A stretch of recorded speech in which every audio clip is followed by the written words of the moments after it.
September 7th, 2023. A lot of people would probably like to know what I like to read, my background in literature, as they probably think it influences my decision on what to publish in the chamber.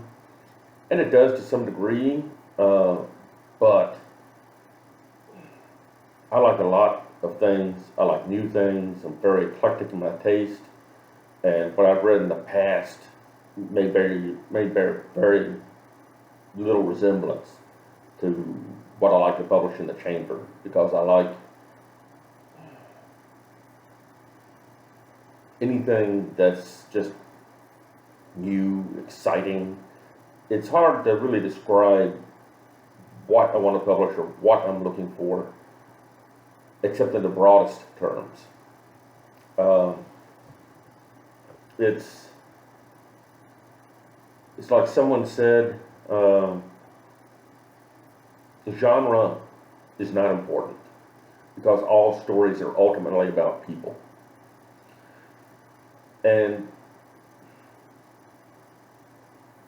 stories that I like, when I'm going through my email, when I'm picking out things to publish, and this goes for poems too, I want something that just grabs me right from the start. You probably hear this from a lot of places, a lot of publishers. It really didn't sink into me until I started doing it for myself.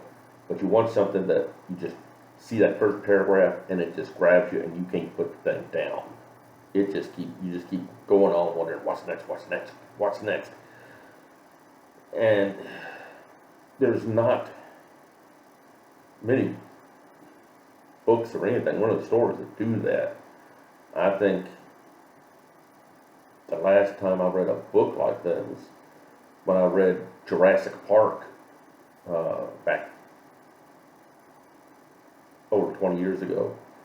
And the first 100 pages of Jurassic Park I just found very boring, and I had to really uh, discipline myself to get through them. But after I reached about that 100th page, I just couldn't put the thing down.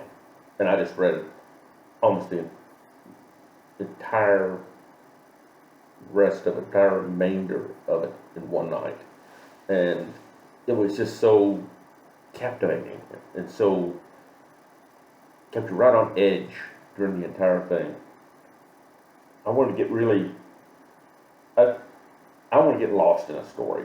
And that's what I want the readers of the chamber to experience.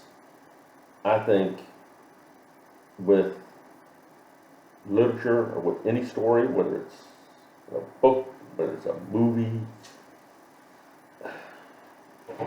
whatever, or if it's a pot show, anything, any kind of story, you will get so engaged in it, you lose track of time, and you just keep reading and reading because you can't pull yourself away. They talk about having to suspend disbelief. Some people say suspend belief. I think that's really a misnomer. You're really talking about suspending disbelief. Really talking about suspending that what you're looking at is fiction, and it really becomes your reality, and it's so engaging that it becomes your world for a little bit, for a while, in the case of a novel, for several hours. So you want to get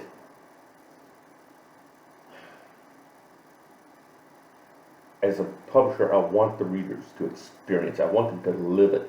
And so any little thing that distracts the reader or that takes them out of that experience of living it, of living that moment in the story, I want those gone. Those are little things like anachronisms, little things that are not logical, little things that we have to think about. What is he talking about? What's he referring to? Little things like punctuation, little things like spelling, inappropriate and when I say inappropriate, I don't mean vulgar necessarily, that has a place in literature, you're capturing a moment, but things that are illogical, disingenuous, that just don't make sense. You want all those gone because you want to be able to experience what you're reading as reality. A good way, I was thinking about this earlier, and maybe a good way to think of this is like, if you ever see any reaction videos. I like to watch a few different reaction videos, and if you're not familiar with them, that's on YouTube. It's where a couple people, usually one or two people, they get together, they listen to music. Usually these are younger people in their early 20s, and they're listening to older music in the 60s, 70s, and 80s, and they're hearing it for the first time, and it's completely different from whatever they've grown up with, and they're just amazed by it, and they're so in awe of it, and it's really fascinating to watch. Watch them react to this stuff. A couple that I really like to watch are Alex and Andy, and when they talk about the videos they're watching, if they really get absorbed in it, they get what they call lost in the sauce. It's just, the music just takes them over, and and this for me is like reliving the experience of the first time I heard that song. I mean, the first time I heard Led Zeppelin, or the first time I heard A Whole Lot of Love, or The Chain by Fleetwood Mac, More Than a Feeling by Boston, and you just lose track of time. You just get so wrapped up in it that you you just become lost in that song. Another more modern example is, as Eminem says, you lose yourself. You lose yourself in the moment, and you lose yourself in the music. And that's what I want the readers of the chamber to experience. I want them to lose themselves and become that story. Just think of any book you've read and you can't put down, or you couldn't put down.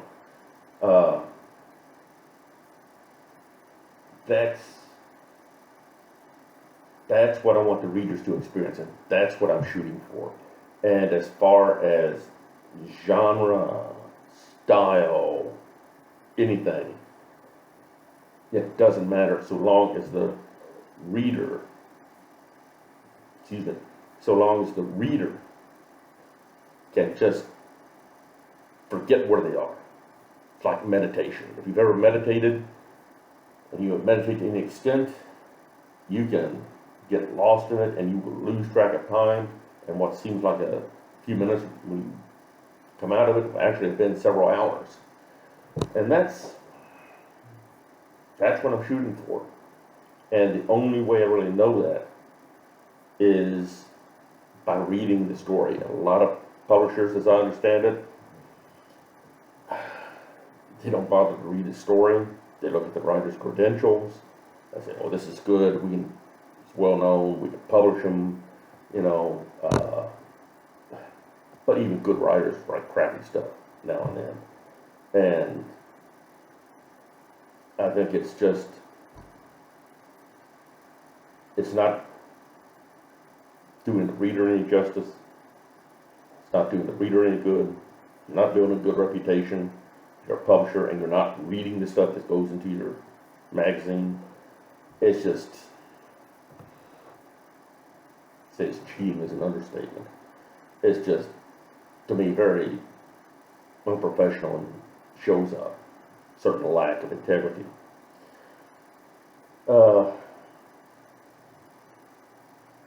But anyway, I can go on about this for a long time. You see me putting my notes to the side now and then. You also see me taking a drink out of this cup. The Quapaw Tribe cup. And as far as you know, this is coffee in here. Anyway, my background in literature is eclectic, sporadic. I never intended to get a education in literature per se. I have only a bachelor's degree. I worked on a master's for a while, but I joined the Navy before I finished it. Never got a PhD. My experience with literature started out like everybody else's. Just reading as a kid, growing up. I liked really nonfiction, particularly history books about the Second World War when I was a kid, early teens. I read some mythology. Read encyclopedias. I like to sit down with an encyclopedia, just pick a letter at random and just start reading whatever articles I could in there. When I got into high school, and this is in Kentucky in the 1970s, our teacher was not a great teacher. I've discussed this with people since then, and their consensus seems to be she was a rather, I don't know whether the state selected these books or whether it's her, she picked her personal favorites, but it was not a good selection. I had to read Silas Marner. I remember the agony of reading that as a teenager. Julius Caesar, we had to read some of that, and that was kind of interesting. I could get the violence part, I got to understand that. Getting through the Shakespearean English was definitely tough at the time. Read Hannah Calder. Those are just the three that come to mind. But then everything was along those lines, and it was pretty boring.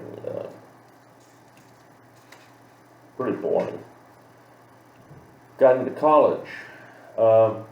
I went through the usual English lit classes, the freshman and sophomore. Read a couple of stories out of Decameron.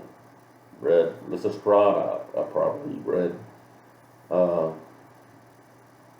story or two by Fitzgerald. Didn't really mean anything to me then. A story or two by Hemingway. Probably Hills Like White Elephants. Thought I could swear to that. And did about what I was required to for English lit. Didn't really turn me on. Didn't really do anything for me. At least not the selections that were given to us. But I started out as a German major. And then I picked up a Russian minor, and when I found out I was just a few credits short of having a Russian major, I decided to go for a major in Russian. So I graduated from Eastern Kentucky University in 1980 with a double major in German and Russian. My focus was entirely on the language itself. I really didn't care. I liked the literature. That's where I got my first taste of literature that I really enjoyed. But my focus was really on the languages. And it's definitely ironic that after all these years, I'm actually using my degree in some way, whereas I haven't used it for most of my life, but I'm not using it in the way that I intended. I'm not using the language. I'm not translator, interpreter, or anything like that. I'm just using the knowledge of literature I picked up. And I picked up a good amount of experience with German and Russian lit. Had some good teachers. Studied Russian literature of the 19th century, particularly, some early 20th century. And so I read people like Tolstoy, Lermontov, Bulgakov, Pushkin, Gogol. God, I love Dead Souls. If you've never read Dead Souls by Gogol, that's a fascinating book. The tragedy of it was he was going to write it in 3 parts, but he only completed the first part. That first part is a masterpiece. The second part was still at an early draft. He never finished it, and it gets kind of boring. And he never even got to the third part because, as I understand it, he basically became a religious fanatic and fasted himself to death. So he led a fascinating life. But Gogol was a fascinating writer. So I developed this terrific love for Russian lit. At the same time, I was reading a lot of German lit. So reading Schiller, Goethe, of course, Kleist, all the great German writers of the 19th century and early 20th century. And that was very enjoyable, though I really have a love, really a fascination and enjoyment with Russian lit, more so than I do with German literature. But after I got out of college, after I finished my undergrad degree, went home for a little while, some odd jobs, couldn't find anything really wanted to stay for. Went to grad school, tried to get a master's in German. Read a lot of German lit there, particularly from the Middle Ages. It was fascinating. I really loved the studies, and I should have finished the master's. I didn't. Instead, I got tired of the whole ivory tower thing, burnt out on being in school, and I joined the Navy. And the Navy, being at sea, being stationed outside the U.S. from my home, I was initially stationed at Oak Harbor, Washington. It was a beautiful area. This is the late, actually mid-80s, like 85 to 88. And the area was gorgeous. Not that many people up there then. I got into reading Northwest writers, particularly poetry and short stories. Raymond Carver, Tess Gallagher.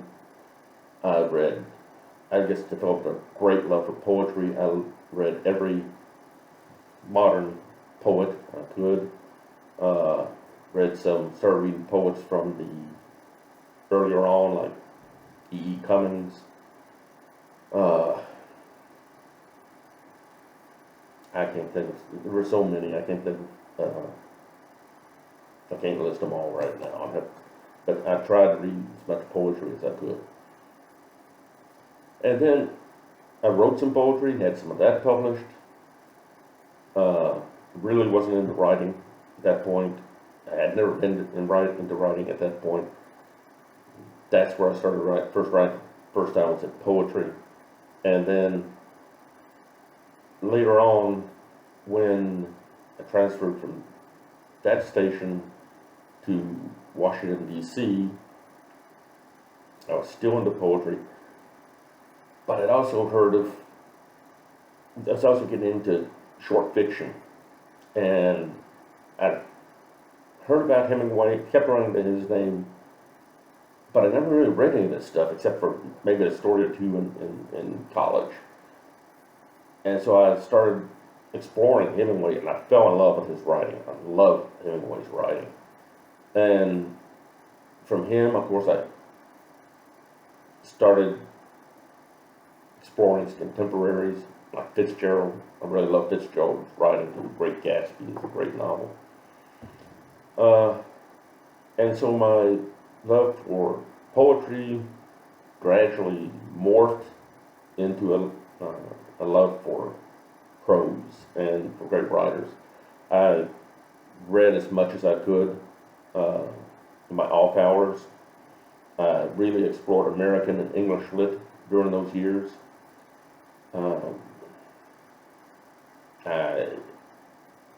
I read Jurassic Park at one time. I'm trying to think of all the things. If you really want to know the books I've read and my literary taste, most of them are listed on Goodreads. It's like 400 of them or so, and there's probably some I've left off in there, but those are the ones that I remember mostly. And then at some point I kept hearing about, I like horror movies, and so around then I'd run to a reference to Lovecraft. And I'd see the story was based on some Lovecraft story, so I started reading Lovecraft and really liked his stuff. I mean, he's no great writer like Hemingway, Fitzgerald, or Goethe or Mann or Hesse or anybody like that, but it is very enjoyable. And from him, I branched out and started studying more horror lit. And as a kid, one of the things I had loved, but the only fiction author I did read as a kid was Poe. So I went back and studied Poe, and then I branched out to other horror writers. Like King, started reading Stephen King, read some Clive Barker, read,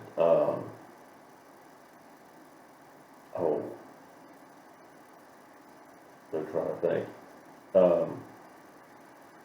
I can't think of the names right now, but if you go to the Chamber and you look up classic horror, or the Saturday Night Special, which is what I originally called the classic horror thing I ran on Saturday nights, running stories like Algernon Blackwood, Sheridan Le Fanu, all those are ones I really loved exploring the classic horror all the way back in the 19th century, all the way up to the present. And it's really very enjoyable. So when I started the Chamber, I did it really as a means of garnering publicity for my own writing. When I had several novels in the works, I knew I would have to have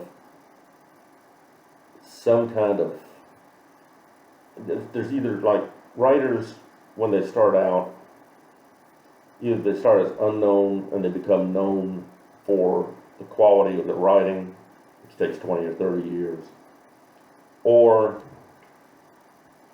they start out famous and then books sell, but they're not great books. You know, every movie star writes a book these days. Every politician writes a book these days. They're good for a while, they cause a little stir for a little while, and then they disappear. So, looking at this, I realized when I publish my books, and hopefully I'll publish a couple before too long, I don't have a following to begin with, but I can establish an audience if I can establish an audience. And I wondered how to do that, and I thought I'd tried as a writer to establish my own personal website, but I never kept it up. I just couldn't think of anything to put on it. And so I thought, why don't I take an old website that I haven't used, I've used very little, and I'll convert it into a magazine. And since people have always told me I have a dark sense of humor, and they told me I have a dark way of looking at things, I thought, why not make it on dark literature, dark fiction, dark poetry? I enjoy reading that. Why not just go ahead, go with my strengths, and build a magazine on that? Which is how I started the Chamber. And I started taking submissions in December 2020. I started publishing the Chamber on a weekly basis at first. I was taking a lot of time. I tried going on a monthly basis for the last couple of years. That's good. It's a lot of work to put together an issue, and it wasn't gathering that great an audience all that fast. At least not as fast as the weekly issue was doing. It seemed like the weekly issue was growing faster. And so did little bit of study, very little study, but I try to research it somewhat, and I found that most websites, if they're growing, or social media accounts or whatever, if they're growing, they tend to publish more frequently. They don't spam uh, the world or anything like that, but they publish pretty frequently. And understand that, like Facebook, if you publish like a post on there every day, then it tends to grow rather fast. Other media, maybe a few times a day, maybe not even, maybe just a week, once a week or so. But I thought I would change things out, and instead of going with a monthly issue in the more traditional magazine format, I would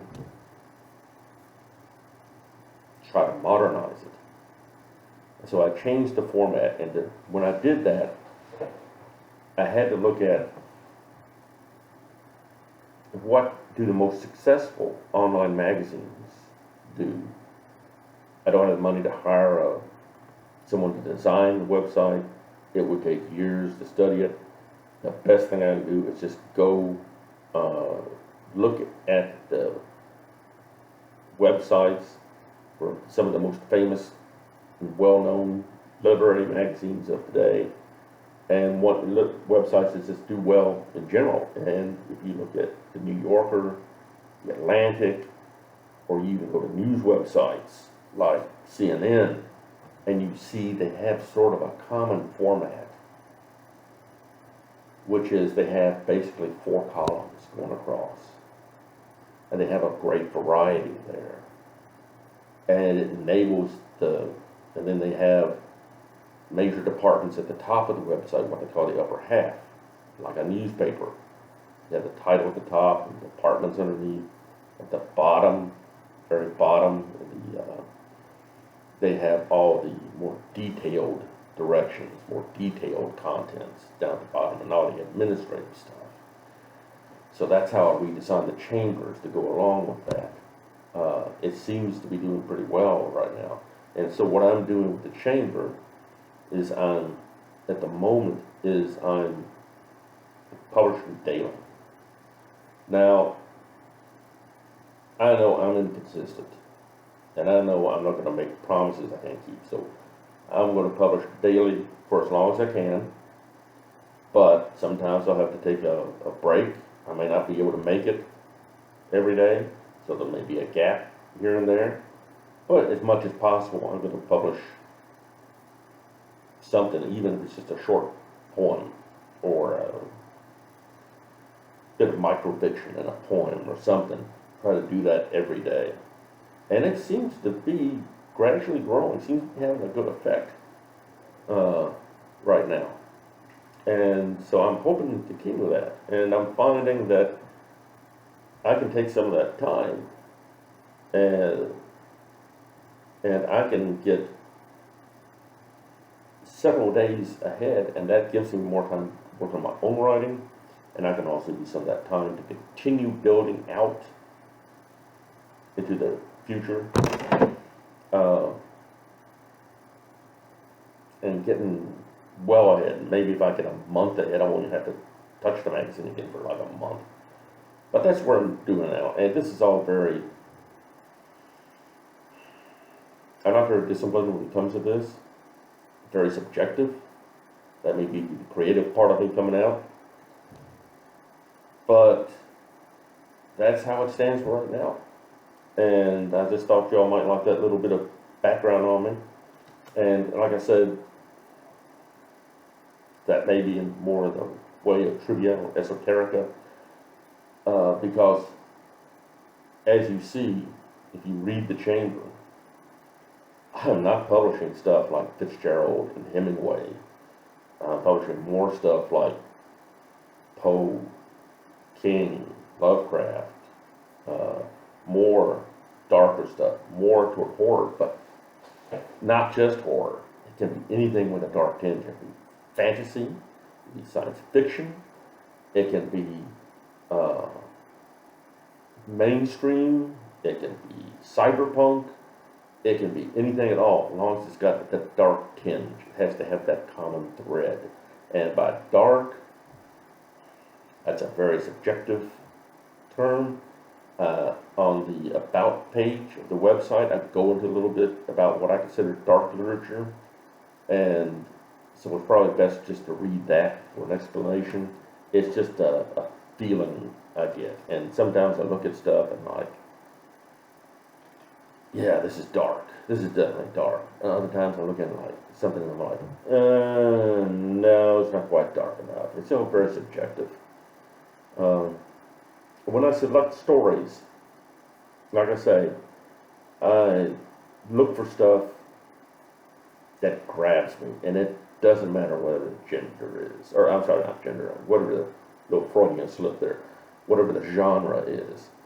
It's just as long as it grabs me and it's dark and it engages me. There are a few other little criteria, technical things that I look for occasionally, but I'm not going to go into those because then people start trying to game the system, manipulate the system, and I want the chamber to rely on the quality of its stories, and that's the primary thing. So if you're thinking of submitting to the chamber and you want to know what to write, how to write, what I'm looking for, just write the best damn story you can. That's all I ask for. Write something that that the audience will lose themselves in it. They get lost in the sauce. They just become so wrapped up in it that they lose track of time. You know, they forget to eat, forget to drink. You know,